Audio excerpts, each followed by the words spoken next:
Tentei me enganar, negar o inevitável. Não há mais como adiar.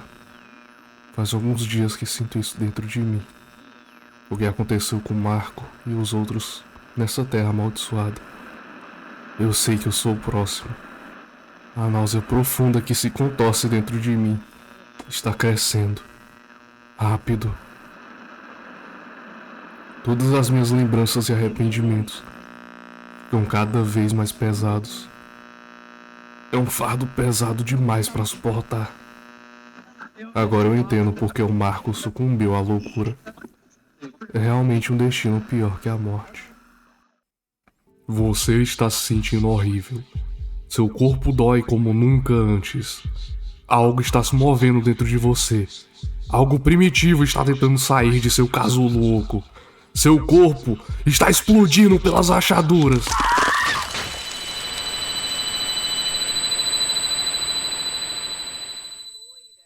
O Monscorch, ou Chamuscar da Lua, é uma doença cruel e bizarra que o deus trapaceiro da lua Her inflige através de sua luz lunar, causando uma variedade de sintomas. Elas são queimaduras descoloridas graves, pele seca e rachada, e tumores e cicatrizes sobrenaturais. À medida que a condição progride, ela leva a uma deformação sobrenatural do corpo. Muitas vezes, começa com as características faciais, sendo esticadas e contorcidas, assim como a mente sendo reduzida a um instinto assassino. Pior ainda, muitos dos seres afetados ainda parecem ter consciência do que está acontecendo, bem como algum conhecimento de quem já foram. Esse poder afetou os cidadãos de Prihevil, sendo uma punição pela recusa em participar do Festival Termina e por não matar os outros competidores rápido o suficiente. Ao longo do jogo, o personagem do jogador terá que lidar com uma variedade de seres chamuscados, inclusive os próprios personagens principais. Cada vez que o jogador dorme, o tempo avança, e com isso, cada vez mais os personagens se transformam e se tornam uma versão distorcida de si. E é isso que nós iremos estudar e analisar hoje. As transformações dos participantes em monstros.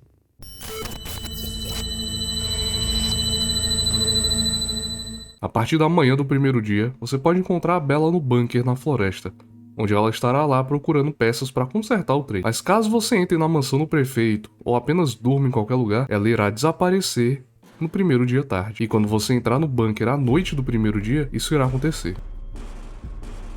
Tudo bem, mas depois de ligar o gerador do bunker, isso aqui também irá acontecer.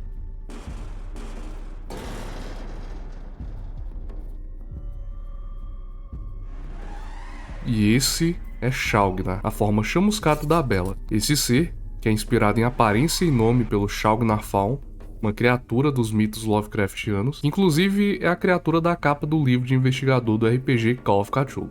Mó legal. Shaugnar é uma criatura semelhante a um elefante, com massa muscular impressionante, pele sólida como rocha e uma cabeça mutante com uma tromba. Você pode notar que a criatura usa o macacão da Bella, porém todo rasgado e esticado. E sua cabeça, no geral, é na verdade um parasita, possivelmente da mesma espécie que vive no Woodsman. Mas não são o exato mesmo bicho. Essa forma parece ser uma representação do medo da Bella, reprimido da sua própria força e da sua personalidade, que é muito masculina. Faz com que ela se sinta como uma brutamontes e pouco feminina. Além disso, pelo fato da profissão dela como mecânica e seus interesses na área, ela seria alguém que a sociedade da época iria acreditar que deveria ser um homem. E por isso, com essa pressão social, a forma da Bella é muito masculina. E ela só tem 2 ataques. O primeiro é um soco, que ela usa com os 2 braços, e o segundo é a trombeta do apocalipse, um berro de elefante muito alto que causa dano na sanidade no primeiro turno, mas pode matar o jogador direto no segundo, explodindo na sua cabeça com o barulho excessivo e a pressão causada. Bom, e para lutar contra ela, eu recomendo que você tenha a habilidade Persuadir da Kari, porque usando essa opção, você fará com que ela pule 1 ou 2 turnos. E também recomendo que você tenha algum membro de party para lhe ajudar. E aí é só focar o corpo, já que ela tem 700 de vida, que é metade da HP da cabeça, então nem adianta bater lá. Sendo assim, se torna apenas uma corrida contra o tempo para causar esses 700 de dano, antes que ela comece a atacar de verdade e fazer um estrago. E com ela morta, você receberá a alma carinhosa, e você também pode encontrar uma pedra da alma no corpo. E não dá pra arrancar a cabeça, você vai só quebrar sua serra.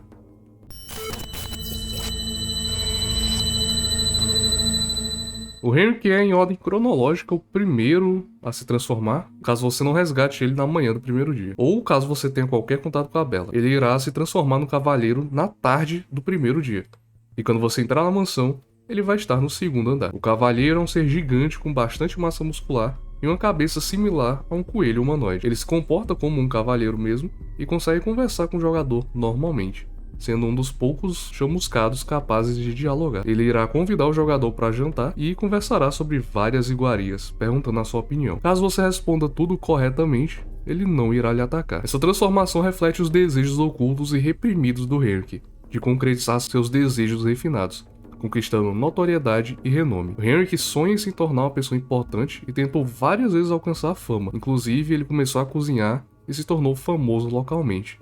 Mas ele desejava mais e por isso foi para Perrível. E agora, ele é o prefeito, o líder de Perrível, pro bem ou pro mal. E esse é um padrão que a gente vai ver se repetindo muito, uma certa ironia macabra criada pelo deus da lua. E em combate, ele é bastante perigoso. Ele ataca 2 vezes com seu garfo e 1 vez com sua faca. E só. O problema é que cada um desses golpes machuca bastante e a faca ainda pode arrancar seus braços. A estratégia recomendada é novamente usar persuasão para ganhar alguns turnos extras. Se você tiver membros de party, atacar o corpo algumas vezes é garantia de vitória, já que a cabeça dele também tem um dobro de vida, então nem perde tempo com ela. E quando morrer, ele vai lhe dar a alma sufocada. Além disso, você também vai lutear do corpo uma faca, uma torta de carne, uma moeda da sorte, um casaco e uma chave. E dá pra arrancar a cabeça dele sim.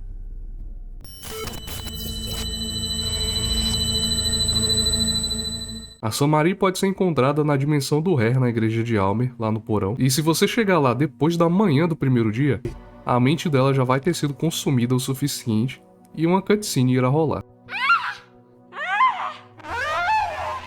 Dismorfia é a transformação da Samari. A doença dismorfia é definida como a obsessão pelas próprias falhas, e aí o corpo chamuscado dela é enrugado e dessa aparência feia. Sua pele é descrita como sendo dura como uma espécie de armadura, como se fosse um casulo, e além disso sua cabeça é colorida e tem formato de sol, sendo composta com a pele do seu rosto sendo esticada nesse formato. Ela está irradiando, como ela diz. Eu acho que ela se sente infeliz com seu próprio corpo, mas acredita que o poder da sua mente, da sua magia, dos seus poderes, vai permitir que ela se torne algo maior. Ela se define como uma lagarta, esperando para trocar de pele, reforçando essa teoria. E essa transformação é semelhante à Marina, querendo ou não, mas essa transformação é vista de maneira positiva pela Samari. E Dismorfia é um oponente difícil. Ela tem bastante HP e todo turno ela usa a magia Hurting, ou despedaçar, que é garantida de arrancar um braço caso você não esteja com alguma proteção. Além disso, ela vai invocar 2 monstros que te atacam e causam sangramento e infecção. Para essa luta, é muito recomendado você ter a Ronan Salmon Snake, ou você vai perder seus membros todos. E mesmo assim, você ainda tem os braços dos outros membros da sua party para se preocupar. O esquema mais seguro é arrancar os braços dela e depois focar o corpo. Mas se você usar um Murky Vial ou qualquer efeito de status como veneno, sangramento, fogo, no primeiro turno já é ótimo. E depois de derrotada, ela vai te dar a alma irradiante. Mas ela não tem nada de valor, apenas a cabeça que pode ser arrancada.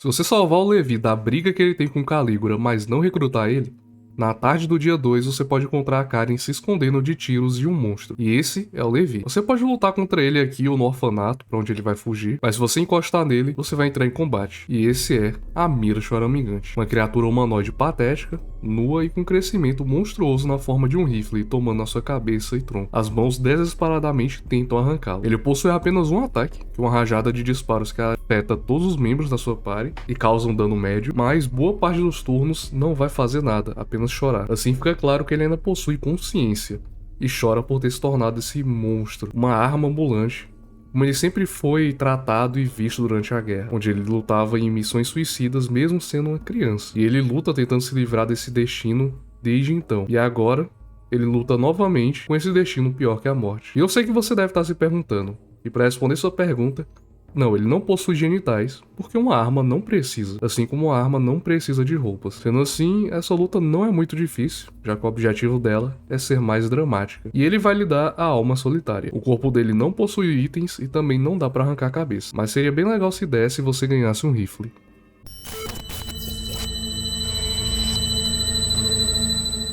A partir da noite do segundo dia, se você andar pelo esgoto, você terá essa visão. E se você insistir,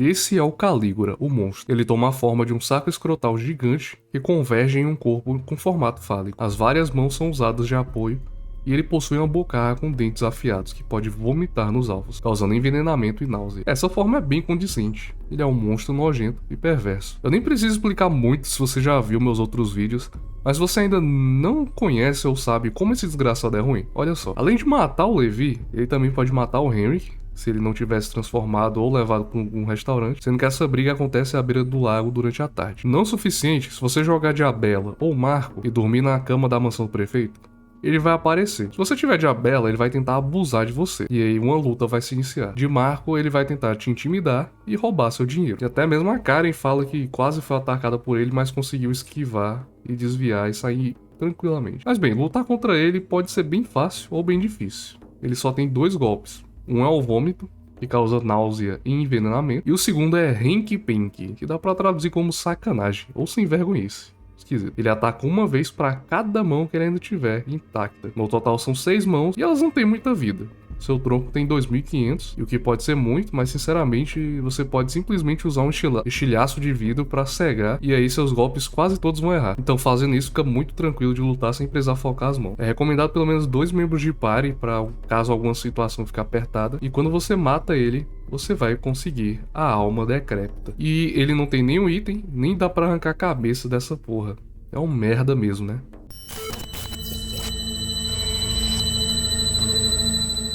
A partir da manhã do dia 3, quando você entrar nos apartamentos mofados na dimensão do Ré, você vai ver isso aqui. E seguindo para o segundo andar, você vai ser surpreendido por ele.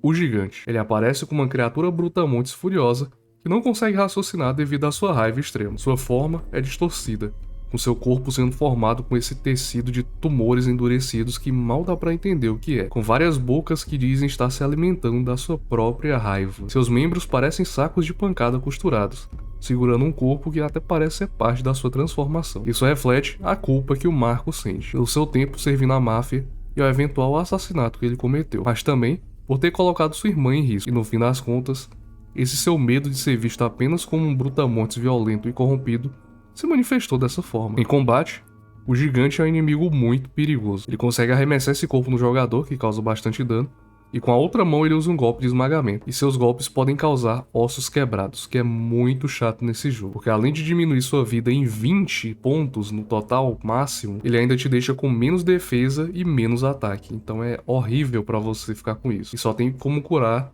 usando o Círculo da Silva. Ou a habilidade lá do Dan de sacrificar órgãos. Pra lutar contra ele, eu recomendo fortemente usar efeitos negativos como fogo ou veneno. E eliminar a cabeça o mais rápido possível, já que depois do primeiro turno ela vai estar exposta. Você também vai poder usar vidro para diminuir a precisão dos golpes dele. E aí, matando ele, você vai conseguir a alma maculada. E só, sem item e sem cabeça.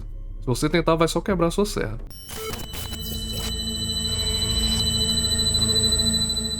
Se você não recrutar a Olivia até amanhã do 3º dia, ela vai sumir e você vai poder encontrar ela no museu transformada nesse ser, a Dança Mecânica, uma máquina humanoide que em vez de pernas, apresenta um enorme sistema de ventilação, enquanto suas mãos assumem a forma de 2 apêndices semelhantes a lâminas. Apesar do poder e da força transmitidos pela sua nova forma, a Olivia parece angustiada, chorando e lamentando que sempre foi assim. Essa forma pode refletir a ansiedade da Olivia por estar confinada a uma cadeira de rodas e enfrentar um futuro inteiro limitado por sua condição física, pois ela teme que os outros a percebam apenas pelas lentes de sua deficiência, em vez de reconhecê-la por quem ela realmente é. Outra coisa que reforça isso é que suas falas dessa forma pedem constantemente para não olhar para ela, por ser uma aberração, e mesmo se você xingar ela, ela vai ficar magoada, parecendo ter consciência de sua forma. Outra coisa são as referências a ela ser o centro das atenções, retratando seus golpes como uma dança e que ela está no pau, sendo que sua alma ofuscada nunca deixou chamar a atenção. E agora que ela chama, não é do jeito que ela gosta. Não é do jeito que ela gostaria. Os golpes da Olivia consistem em golpes cortantes com os braços, que podem arrancar membros, se você não tiver cuidado, e também um golpe de gás que vai causar envenenamento. Se você tiver a runa do Salmon Snake, a essa altura do campeonato, a luta não deve ser tão difícil. Os braços têm pouca vida e o corpo também. Apenas tome cuidado para não arriscar os seus membros de party. E com ela morta, você consegue a alma ofuscada. E apenas a cabeça, sem itens para você.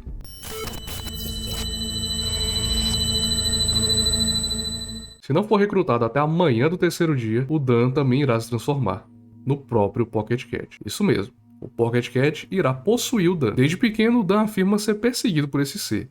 E como nós sabemos que a natureza do Pocket Cat é interferir, como é ordenado pelo Deus da Lua, isso pode significar que o Dan poderia cumprir um papel maior caso não fosse atormentado. E eu discuto sobre isso no vídeo de lore de 2 horas e 40, então se você não assistiu, assista em partes pelo menos, né? 2 horas e 40 é muito. Outra possível razão é que o Dan possui a alma em branco, uma alma diferente que parece ser o receptáculo perfeito para entidades sobrenaturais. Mesmo que o jogador derrote o Pocket Cat antes, não vai impedir que o Dan seja possuído, significando que o Pocket Cat sobrevive trocando de hospedeiros e consegue as características deles. Sua aparência é a de um cavalheiro, e ele se comporta como um tal, mas tem um tom sempre perverso, com duplos sentidos e conotações. Além disso, ele fala, e fala, e fala, e fala muito, meu Deus do céu. E seus golpes, bom, ele só tem um golpe, onde ele irá perguntar ao jogador qual parte do corpo ele deve arrancar. E você pode escolher entre cabeça, braço ou perna. Então tenha pelo menos uma Salmon Snake Rune caso você vá lutar contra ele. A estratégia em si é correr contra o tempo e tentar matar o corpo que tem 2500 de vida o mais rápido possível. E tentar se regenerar o suficiente para aguentar seus golpes. Com ele morto você consegue a alma em branco, um frasco azul claro, um bisturi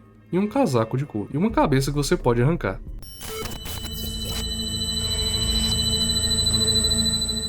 Caso você espere até a noite do terceiro dia e navegue pelo porão da igreja de Almer, você vai ter essa cena.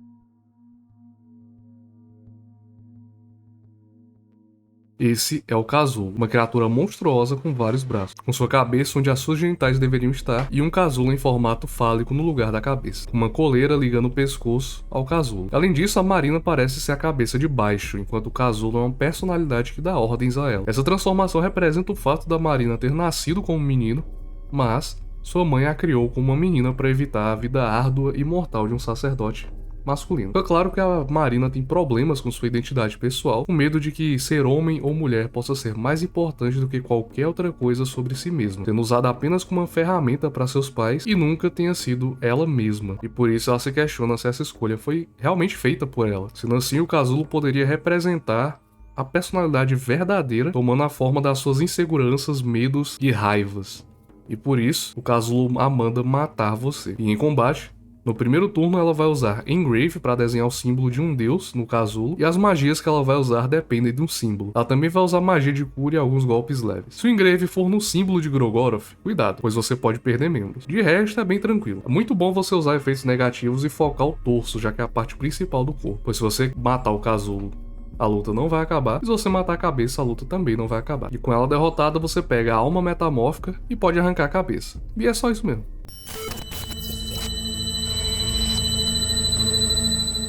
Também no terceiro dia pela noite, seguindo a mesma escadaria depois de derrotar a Marina, você vai encontrar isso. E caso você não entre em combate, você perderá um membro para essa magia, despedaçar, te forçando a fugir ou iniciar o combate. E se você não assimilou ainda, esse é o Oza, transformado em Mastermind, ou mandante. Essa sua forma é claramente uma representação da sua individualidade. O seu olho flutuante é uma versão do seu racional, sendo que uma parte central do personagem Oza em Termina é o quão apático e insensível ele é, mesmo quando você estava jogando com ele. Seus pensamentos são cínicos, suas ações são todas muito bem racionalizadas. E o mandante é uma representação disso. Sua cabeça crescendo em forma semelhante a um polvo pode ser vista como intelecto e iluminação adquiridas. Interessante também falar que ele não consegue conversar, ficando apenas murmurando. E no primeiro jogo a gente já tinha os murmuradores que faziam exatamente a mesma coisa, mas não temos como provar qualquer outra semelhança, então vou dizer apenas que é uma referência leve. Além disso, ele ainda mantém o poder do Nashara de refletir magias, mas ele não está visível, então talvez eles tenham se fundido, o pupilo e o mestre juntos, mas agora é o Oza que está no controle, e por isso ele seria o mandante. E ele possui pouquíssima vida no seu tronco e no seu corpo todo em geral, porém seus golpes são perigosos. Ele irá castar Hurting com suas mãos e pode arrancar seus braços. Se você tirar as mãos dele, elas vão ressurgir com uma forma espectral, ou seja, você foi trollado. Por isso, basta usar a runa do Salmon Snake e focar no tronco, e você vai ficar bem. E quando ele morre, você consegue a alma iluminada. Você também consegue lutear do corpo, uma pedra da alma, os roubos de um mago amarelo e também o Nashara, que eu acho que você tirou de dentro dele. Sei não. E também uma cabeça, só que dessa vez do Oza. Então, 10 de 10.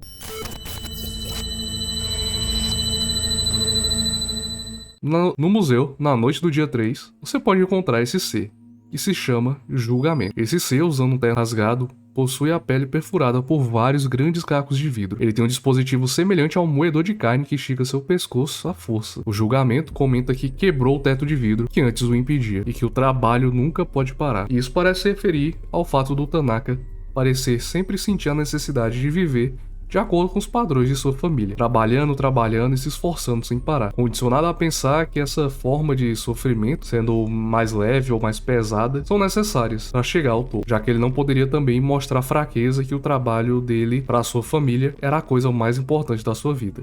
Ele ficou nessa mentalidade até que o sofrimento foi tudo que restou. E essa forma parece ser uma crítica às empresas, ao estilo de vida de burnout do capitalismo, mas também há pessoas que fazem tudo pela sua família, mesmo que não faça bem a elas mesmas. E pessoas que passaram a vida sendo submissas apenas às vontades dos seus pais e coisas do tipo. Então, bom, não tenho muito a dizer sobre isso. Ele possui alguns golpes, o seu chicote causa um dano moderado, e o outro golpe é jogar vidro no personagem na sua party, quebrando uma espécie de teto. Isso causa sangramento e bastante dano. A estratégia que eu usei foi destruir o braço com vidro e lidar apenas com chicote, que até causa um dano, mas não é tão ruim. Seus braços não têm tanta vida, mas seu corpo é até que bastante resistente. Então remova pelo menos um dos braços. E com ele morto, você consegue a alma latente, além de 20 shillings, uma moeda da sorte, e as anotações do Tanaka, que foi a carta que eu li no começo desse vídeo. E você pode arrancar a cabeça dele também.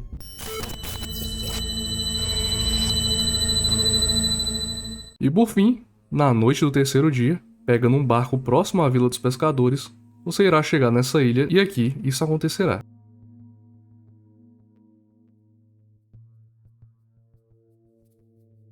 E esta é a Valkyria, um pássaro parecido com um abutre retorcido, com um rosto humanoide escondido sob o cabelo, carregando vários belendes em suas asas. Essa transformação significa algo que foi dito pela própria Kari, que ela é vista como um abutre por muitos, pois vive ganhando dinheiro com sofrimento alheio. Mas apesar disso, a Karen se vê como uma valquíria, carregando histórias de guerreiros mortos pro mundo, expondo injustiças e conspirações. Mas o sentimento de culpa por ganhar a vida com isso ainda são muito presentes. Ela realmente acredita na sua visão do que faz para trazer justiça aos que sofreram, sendo uma fusão tanto do abutre quanto da valquíria, refletindo seus sentimentos conflitantes sobre sua carreira. Os golpes da valquíria são 2 ataques com suas garras e os belendes em suas costas que arremessam lanças contra você, causam bastante dano. Seu corpo possui até bastante vida, mas suas garras não, então é recomendado usar um efeito negativo em área como Murky Vial ou focar suas garras primeiro, já que elas podem atacar várias vezes por turno. O seu tronco possui 2.500 de vida, mas você não precisa se preocupar com perder membros, então é recomendado que você esteja com pelo menos mais algum companheiro de party aqui para vencer ela antes de tomar muito dano. E também vale lembrar que todos os personagens que eu mencionei aqui, você pode usar persuasão. E persuasão geralmente vai fazer com que eles parem de atacar por um turno ou até mesmo 2. Então, se você tiver persuasão, você pode usar em qualquer um desses boss. E você pega com quem? Com a Karen.